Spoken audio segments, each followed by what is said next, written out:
What is up, gamers? What is up, everybody? Today, we're playing the Stanley Parable. I was gonna set up a green screen today, but I'm too lazy, okay? Just woke up.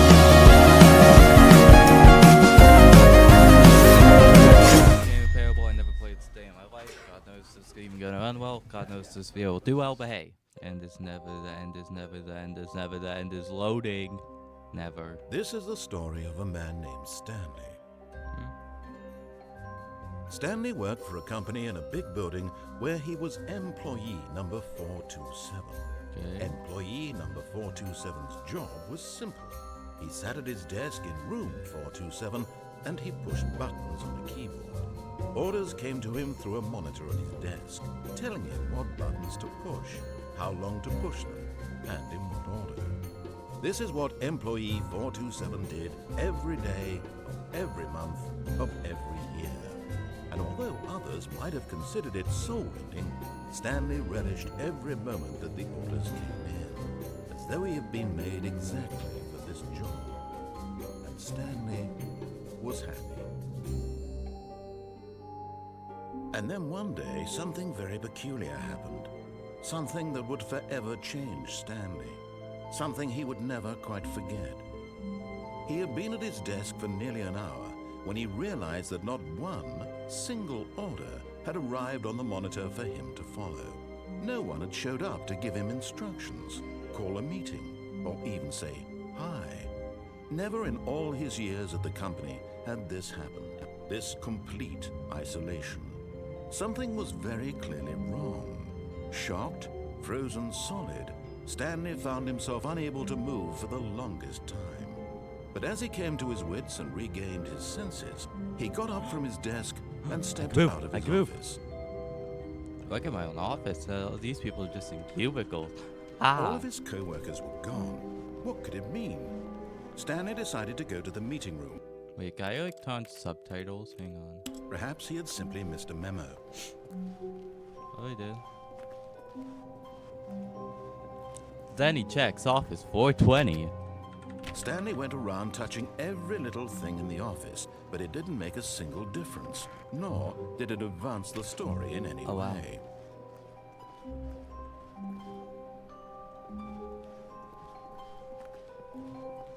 When Stanley came to a set of 2 open doors, he entered the door on his left. Okay. I feel like I should listen.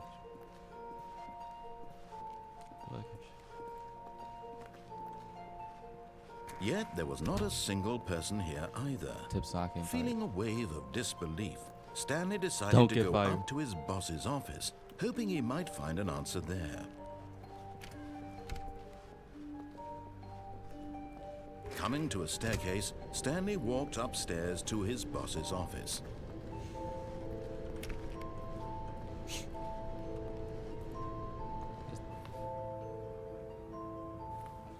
I gotta use the executive bathroom now.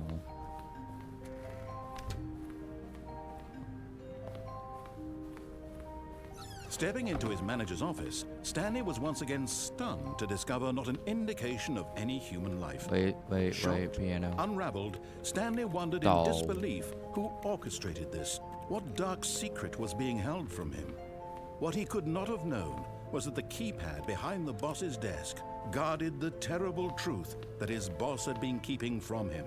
And so the boss had assigned it an extra secret PIN number, 2845. But of course, Stanley couldn't possibly have known this. But it turns out that the panel's emergency override kicked in, and the door just opened all by itself. And Stanley got the hell along with the story. Well, what did he do? Whoop-de-doo.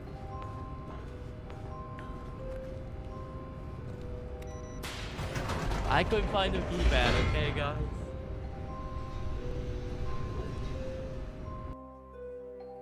Loading, low. Descending deeper into the building, Stanley realized he felt a bit peculiar. It was a stirring of emotion in his chest, as though he felt more free to think for himself, to question the nature of his job. Why did he feel this now, when for years it had never occurred to him. This question would not go unanswered for long.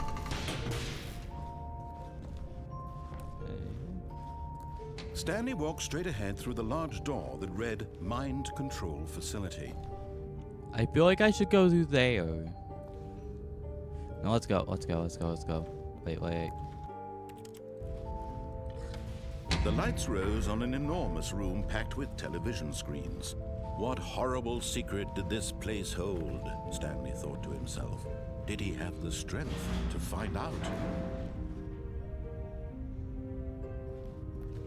Yes, I did. Yes, I did.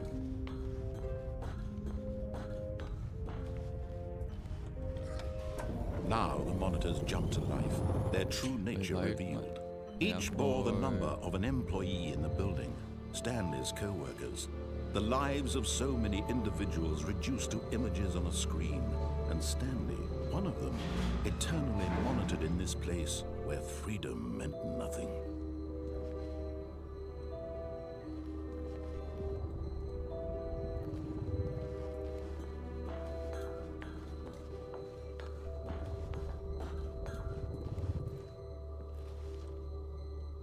I got fired, like over there.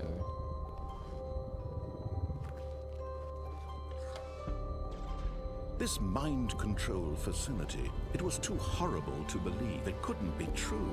Had Stanley really been under someone's control all this time? Was this the only reason he was happy with his boring job? That his emotions had been manipulated to accept it blindly? What's going on? No. He refused to believe it. He couldn't accept it. His own life in someone else's control? Never! It was unthinkable, wasn't it? Was it even possible? Had he truly spent his entire life utterly blind to the world? But here was the proof. The heart of the operation. Controls labeled with emotions. Happy, or sad, or content. Walking, eating, working, all of it monitored and commanded from this very place. And as the cold reality of his past began to sink in, Stanley decided that this machinery would never again exert its terrible power over another human life. For he would dismantle the controls once and for all. I assume I go into facility power?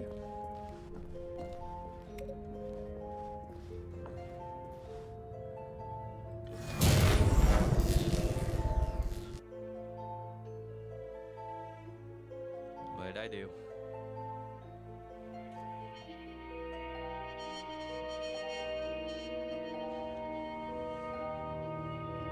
Blackness and a rising chill of uncertainty. Was it over? That's what I'm asking. Yes. He had won. He had defeated the machine, unshackled himself from someone else's command. Freedom was mere moments away. And yet, even as the immense door slowly opened, Stanley reflected on how many puzzles still lay unsolved. Where had his co-workers gone? How had he been freed from the machine's grasp? What other mysteries did this strange building hold? But as sunlight streamed into the chamber, he realized none of this mattered to him. For it was not knowledge or even power that he had been seeking, but happiness. Perhaps his goal had not been to understand, but to let go. No longer would anyone tell him where to go, what to do, or how to feel. Whatever life he lives, it will be his. And that was all he needed to know. It was perhaps the only thing worth knowing. Stanley stepped through the open door. What? Stanley felt the cool breeze upon his skin, the feeling of liberation, the immense possibility of the new path before him. This was exactly the way, right now, that things were meant to happen. And Stanley was happy. There's no way that's the end.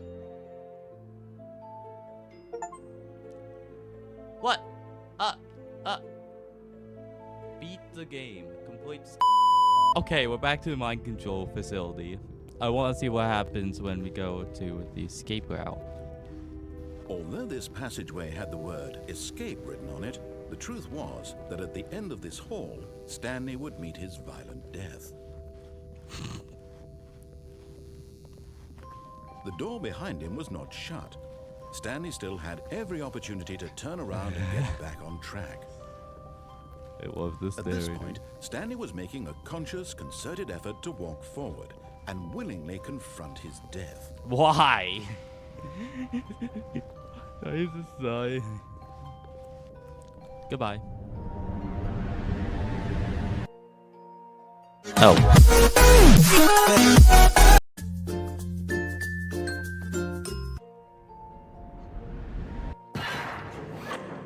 Wait, hold on, what? As the machine whirred into motion and Stanley was inched closer and closer to his demise, he reflected that his life had been of no consequence whatsoever. Stanley can't see the bigger picture. He doesn't know the real story, trapped forever in his narrow vision of what this world is. Perhaps his death was of no great loss, like plucking the eyeballs from a blind man. So he resigned and willingly accepted this violent end to his brief and shallow life. Farewell, Stanley. Oh. Farewell, Stanley, cried the narrator, as Stanley was led helplessly into the enormous metal jaws. In a single visceral instant, Stanley was obliterated as the machine crushed every bone in his body, killing him instantly.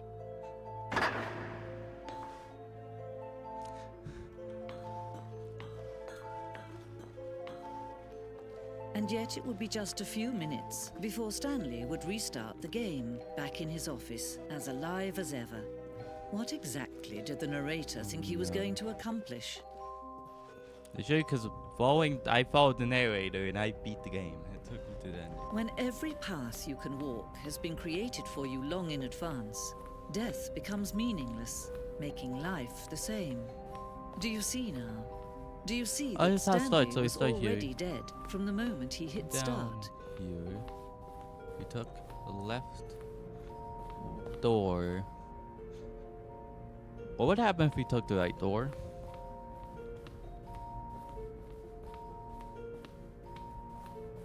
What would happen if we didn't go to the manager's office?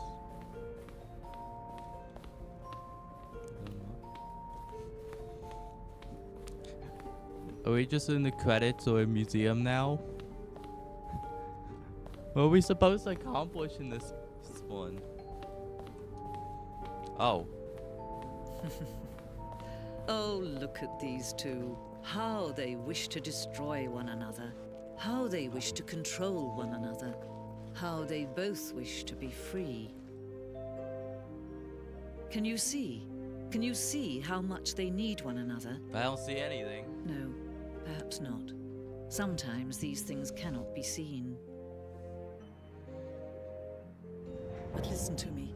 You can still save these two. You can stop the program before they both fail. Push escape and press quit. There's no other way. Okay.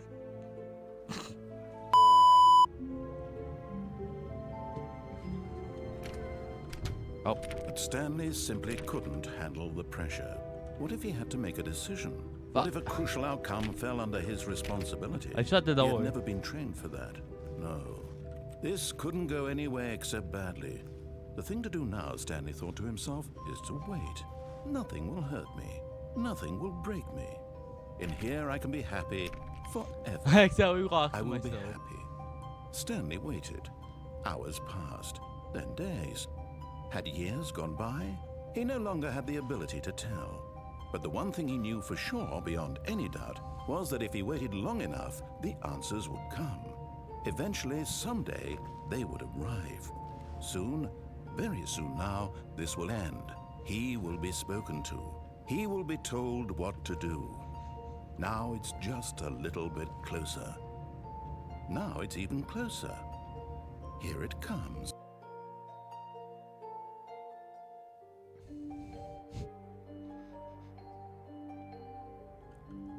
Anyways.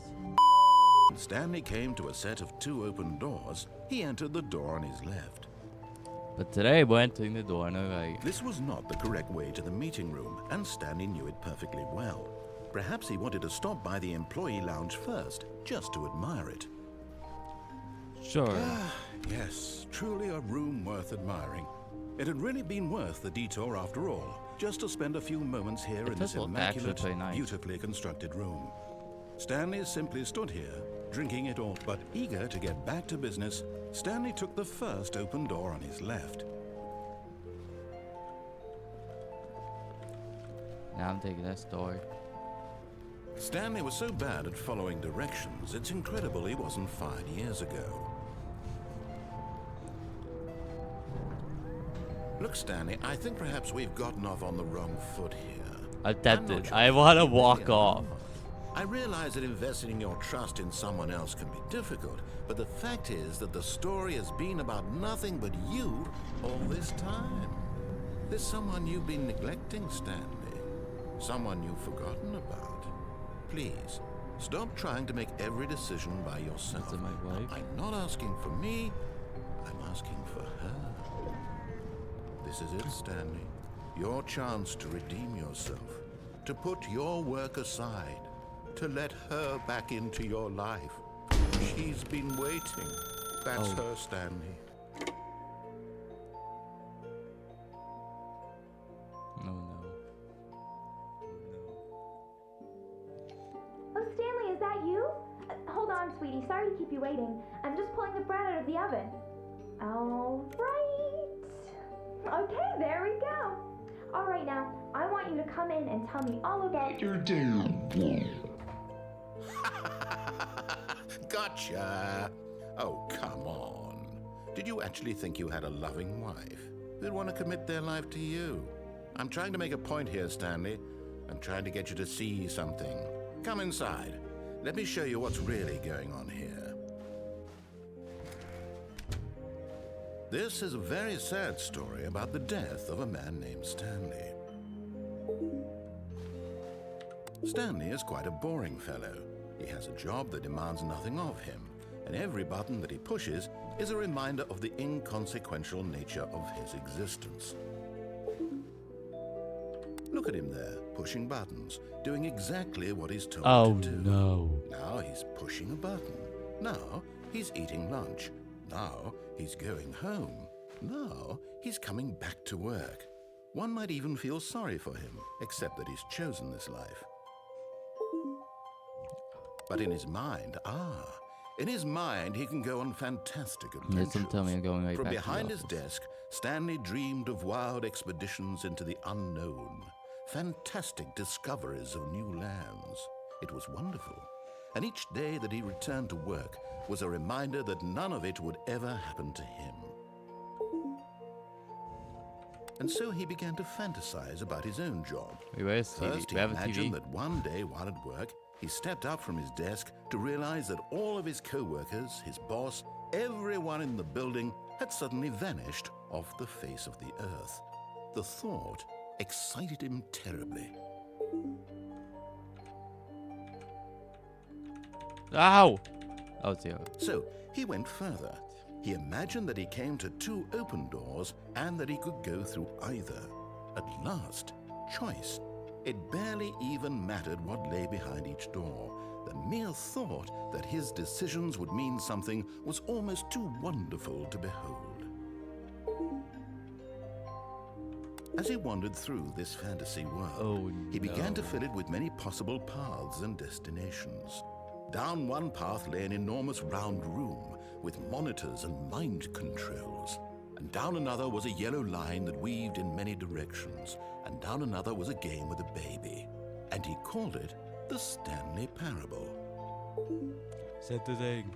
It was such a wonderful fantasy, and so in his head he relived it again, and then again, and again, over and over, wishing beyond hope that it would never end, that he might always feel this free. Surely there's an answer down some new path, mustn't there be? Perhaps if he played just one more time. But there is no answer. How could there possibly be? In reality, all he's doing is pushing the same buttons he always has. Nothing has changed. The longer he spends here, the more invested he gets, the more he forgets which life is the real one. And I'm trying to tell him this, that in this world he can never be anything but an observer, that as long as he remains here, he's slowly killing himself. But he won't listen to me. He won't stop. Here, watch this. Stanley, the next time the screen asks you to push a button, do not do it.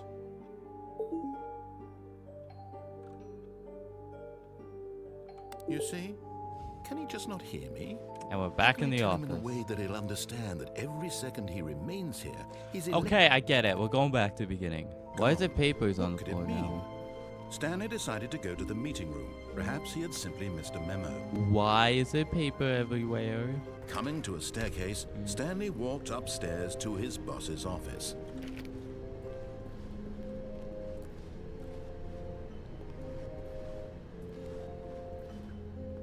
But Stanley just couldn't do it. He considered the possibility of facing his boss, admitting he had left his post during work hours. He might be fired for that. And in such a competitive economy, why had he taken that risk? All because he believed... No, we're not. No. His boss would think he was crazy. And then something occurred to Stanley. Maybe, he thought to himself, maybe I am crazy. All of my co-workers blinking mysteriously out of existence in a single moment for no reason at all? None of it made any logical sense. And as Stanley pondered this, he began to make other strange observations. For example, why couldn't he see his feet when he looked down? Why did doors close automatically behind him wherever he went? And for that matter, these rooms were starting to look pretty familiar. Were they simply repeating? No, Stanley said to himself, this is all too strange. This can't be real. And at last, he came to the conclusion that had been on the tip of his tongue. He just hadn't found the words for it. I'm dreaming, he yelled. This is all a dream. Oh, what a relief Stanley felt to have finally found an answer, an explanation. His co-workers weren't actually gone. He wasn't going to lose his job. He wasn't crazy after all. And he thought to himself, I suppose I'll wake up soon. I'll have to go back to my boring real-life job pushing buttons. I may as well enjoy this while I'm still lucid. So, he imagined himself flying and began to gently float above the ground. Then he imagined himself soaring through space on a magical starfield, and it too appeared. It was so much fun, and Stanley marveled that he had still not woken up. How was he remaining so lucid? And then perhaps the strangest question of them all entered Stanley's head. One he was amazed he hadn't asked himself sooner. Why is there a voice in my head dictating everything that I'm doing and thinking? Now the voice was describing itself being considered by Stanley, who found it particularly strange. I'm dreaming about a voice describing me, thinking about how it's describing my thoughts, he thought. And while he thought it all very odd and wondered if this voice spoke to all people in their dreams, the truth was that, of course, this was not a dream. How could it be? Was Stanley simply deceiving himself, believing that if he's asleep, he doesn't have to take responsibility for himself? Stanley is as awake right now as he's ever been in his life. Now, hearing the voice speak these words was quite a shock to Stanley. After all, he knew for certain, beyond a doubt, that this was in fact a dream. Did the voice not see him float and make the magical stars just a moment ago? How else would the voice explain all that? This voice was a part of himself too. Surely, if he could just... He would prove it. He would prove that he was in control, that this was a dream. So he closed his eyes gently, and he invited himself to wake up. He felt the cool weight of the blanket on his skin, the press of the mattress on his back, the fresh air of a world outside this one. Let me wake up, he thought to himself. I'm through with this dream. I wish it to be over. Let me go back to my job. Let me continue pushing the buttons. Please, it's all I want.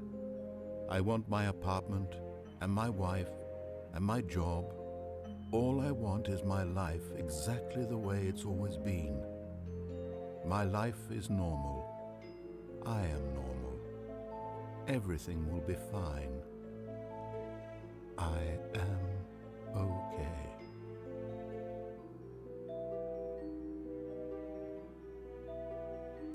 Oh, no. Stanley began screaming. Please, someone wake me up. My name is Stanley. I have a boss. I have an office. I am real. Please, just someone tell me I am real. I must be real. I must be. Can anyone hear my voice? Who am I? Who am I? And everything went black.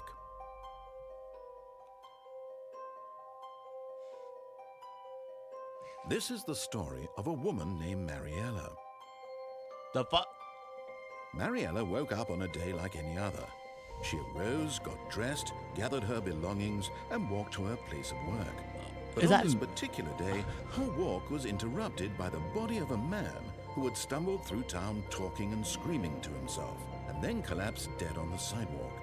And although she would soon turn to go call for an ambulance, for just a few brief moments, she considered the strange man. He was obviously crazy. This much she knew. Everyone knows what crazy people look like. And in that moment, she thought to herself how lucky she was to be normal. I am sane. I am in control of my mind. I know what is real and what isn't.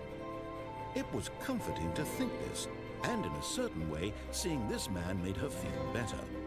But then she remembered the meeting she had scheduled for that day, the very important people whose impressions of her would affect her career, and by extension, the rest of her life. She had no time for this, so it was only a moment that she stood there, staring down at the body. And then she turned and ran. Thank you guys for watching this. Please like and subscribe, and we're gonna do more games like this, hopefully. Because this was actually too much fun. Goodbye, guys.